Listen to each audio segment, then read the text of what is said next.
everyone. Welcome to my Wednesday afternoon Facebook Live. My name is Sheila Keith. I'm an independent Stampin' Up! Demonstrator in Parkland County, Alberta.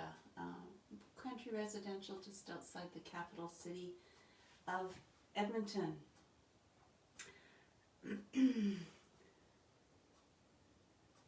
Sorry, I'm just checking to see if live is happening here. Give me a moment. There we go. All right, so we are live. So if you are watching, please comment, share. I didn't get my draw done, but I will do it later today and post from last week's Facebook Live. I had quite a bit of interaction, so I have a small prize for someone. I need to go back and check for posts that happened after the live, so don't want anyone to miss out. So that's the trick. If you post a comment or like and share the video, yeah, you get entered in for a small prize from me. Make sure you let me know that you shared, because depending on your security settings, I may not know that you shared it. So today we have a quick birthday card using the Wild Roses background stamp, and I'm using the blending brushes to create emboss resist background. So let me get this turned down and we'll get started.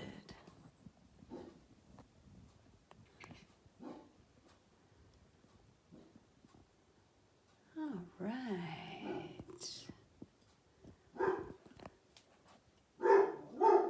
Well, my UPS driver is here, and so the dog is letting me know. Sorry about the noise. That should die down real quick.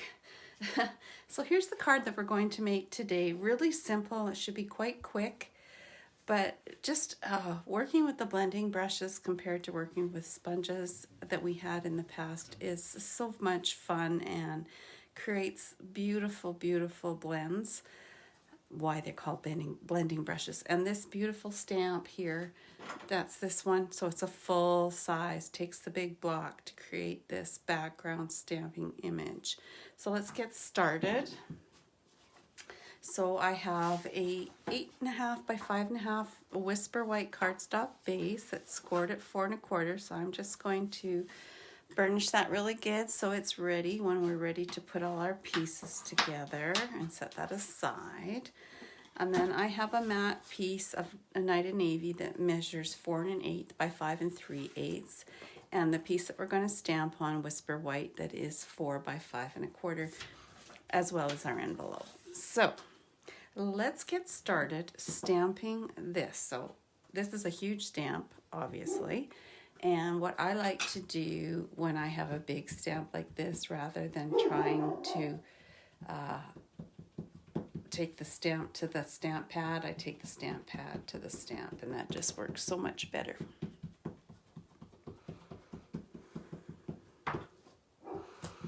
And I just want to make sure it's inked up, and I can tell by how shiny it is whether it's inked up all over.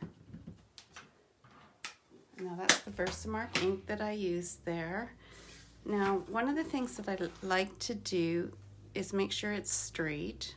Some stamps are it's more important than others. Oh, here's Boomer letting me know he scared the man off.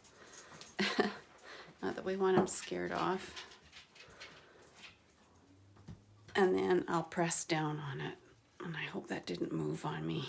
I just want to make sure that the ink is well adhered onto the cardstock.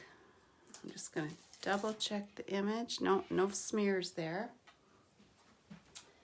Then I'm going to bring in clear embossing powder, which we still sell. And I'm just going to apply it generously on the card piece.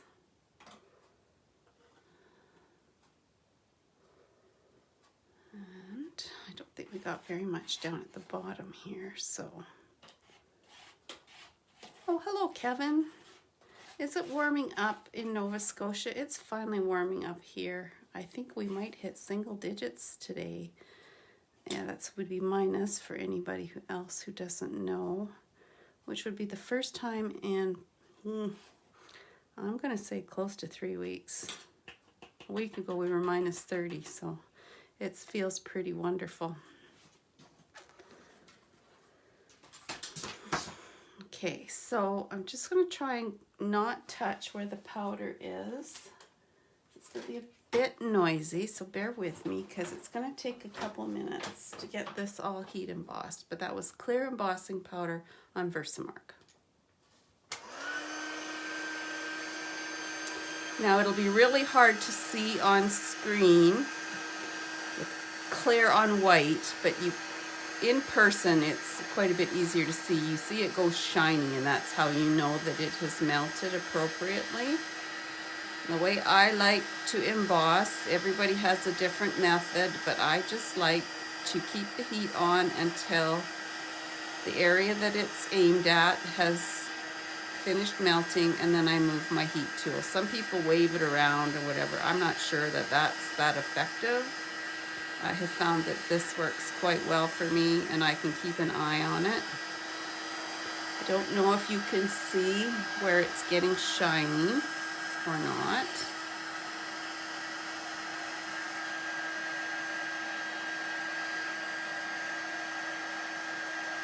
Oh, freezing rain, that's never good.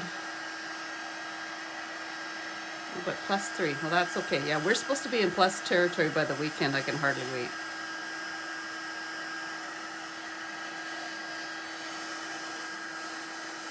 Okay, I'm just gonna set this down so I can pick up the other side without burning my fingers.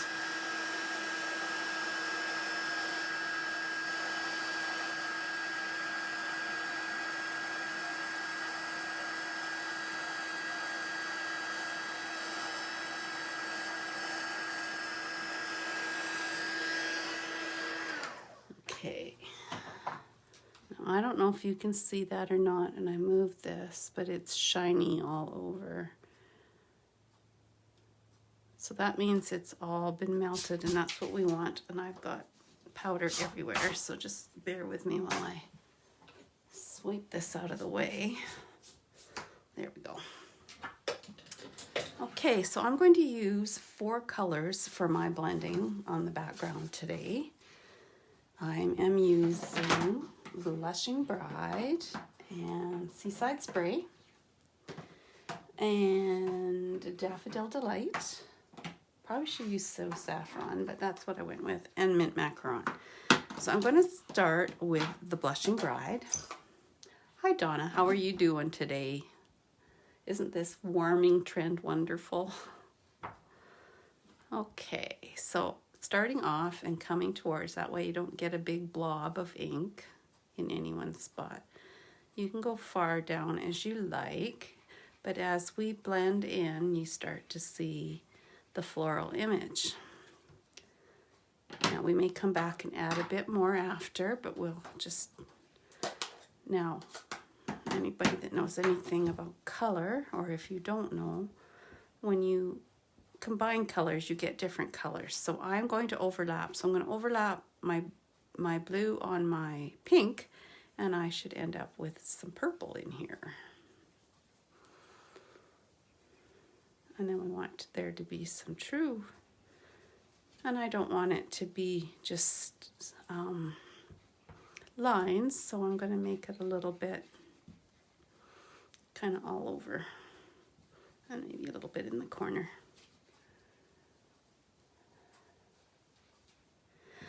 I am good, and Brian is still home. He got home on Sunday after being gone for 2.5 months, so it's kind of strange having somebody else in the house. Been kind of used to doing my own thing, but it's all good strange.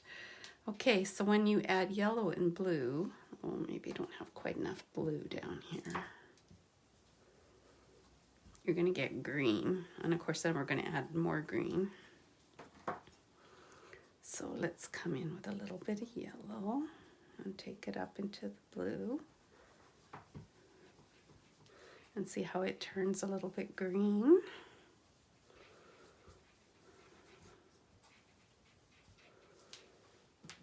And then we're going to bring in our mint macaron.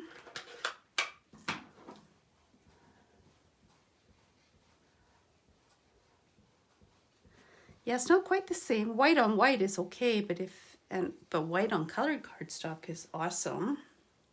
But if you do the clear on colored cardstock, it can be a really different effect. Okay, so here comes our mint macaron. So the green into the yellow is going to give you a little bit different green.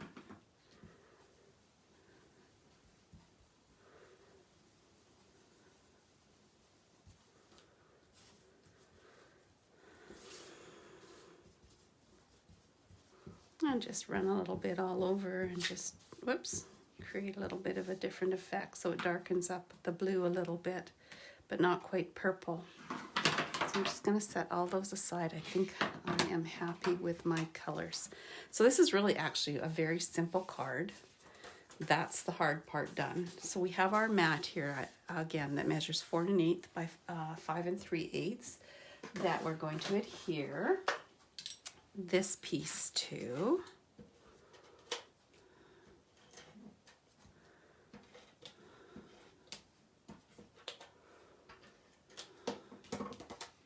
So we've got a really tiny border there, like a 1/16 of an inch border.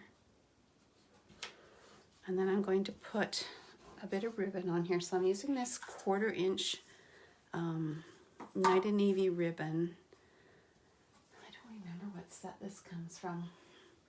It's out of the mini for sure. No, it's not. It's out of the annual. Anyway, I'm almost out. And I don't know whether it's going to carry forward.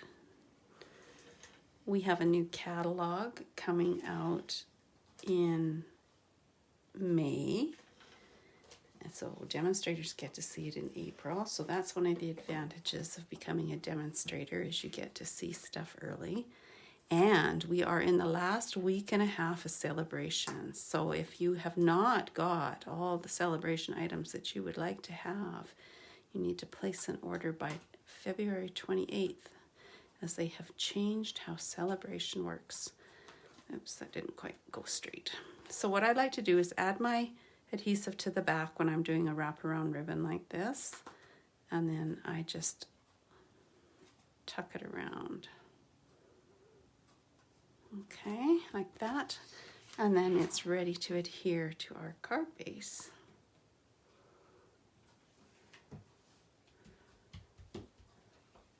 Well, hello, Lorette. How are you? I have not seen you on my lives in the past. I see your comments other times. Thanks for joining today.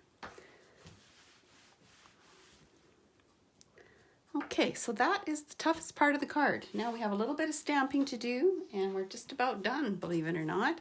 So I have a piece of Whisper White scrap here and some Night of Navy. And I have taken the stamp set Peaceful Moments. The greeting is from Peaceful Moments. It's the happy birthday. So we'll just stamp that. I'm going to set it aside for a second to dry so I don't smear it. And then on the inside, I have from the same, wishing you every happiness this special day will bring.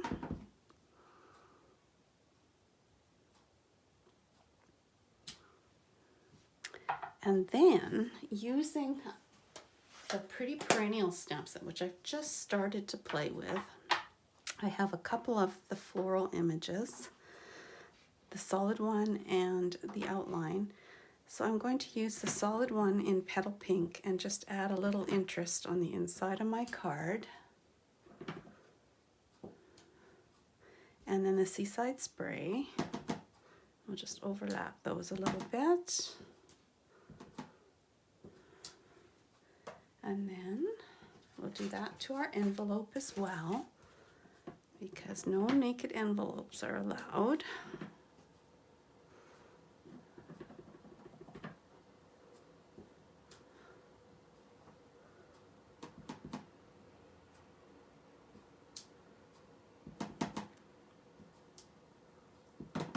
Seem to be missing inking up there a little bit. That's okay. All right, so this should be dry enough now. So I have my 1.5 inch circle punch. going to punch that out. And bring in my mini stem cut and emboss machine. And this is the second smallest scalloped circle die out of the layering circles. I'm going to cut myself a Night of Navy circle.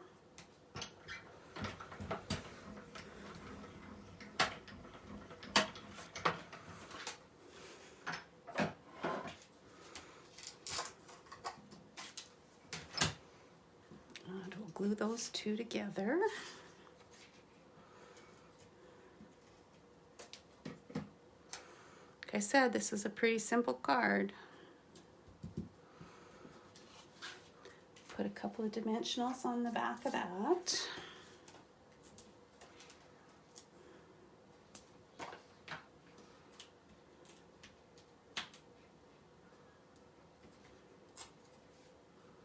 Put that, I don't know, right about there. Then I'm going to tie a bow, a double, because it's such a thin or narrow ribbon, if you will, and it's very soft. It really lends itself quite nicely to tying a double bow. So I've doubled up my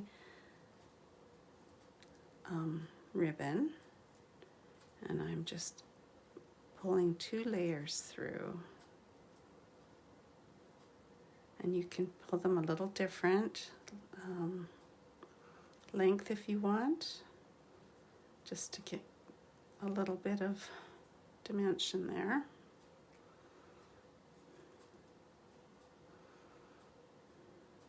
And then just trim it off.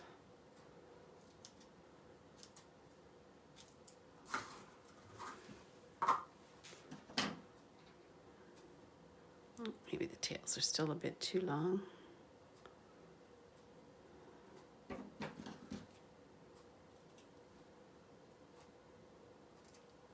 And then I need a glue dot.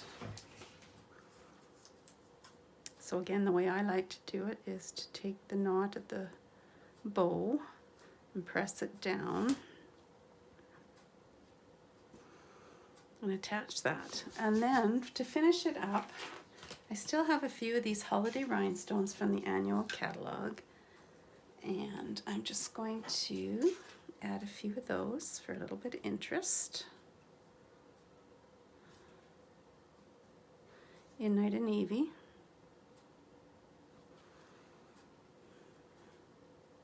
Oops, didn't pick up.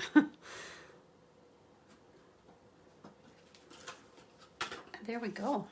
We're done.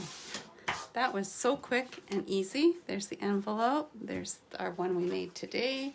Here's the one I started with. Boom. Easy, easy. So I hope you enjoyed that. If there are any of these products that you are interested in purchasing, please check out my online store. You can reach it through my website, parklandstamper.com. And if you use the host code that's shown on the screen, you'll get a little gift in the mail from me. If you have any questions, please just shoot me an email and I will be more than happy to answer your questions. Oh, hello, Judy. Hello, Kelly. Thank you very much, ladies, that you enjoyed the card. That was so simple, and yet it's quite striking. Very easy. I mean, emboss resist is not a new technique by any means, but I'll tell you, using the blending brushes certainly made it a lot easier. Glad you enjoyed the card. Thanks, Donna. Glad you enjoyed the card. That's all I have for you today. I will be back on Friday afternoon at 2. I have one more Friday afternoon live that will be after this one next week, and then my Friday afternoon lives are going away, and I will be doing Thursday evening lives in my VIP group. If you have not received an invitation from me, which would mean that you're not on my friends list, possibly, or I missed you, and I apologize if I missed you, please search out Parkland Stampers VIPs and request to join. I would love to have you join me on Thursday evenings. This will be an exclusive only, not a public video, to share a project with you, and the tutorial will be available for the projects that we make. Thanks for watching, everyone. Have an amazing day. Bye.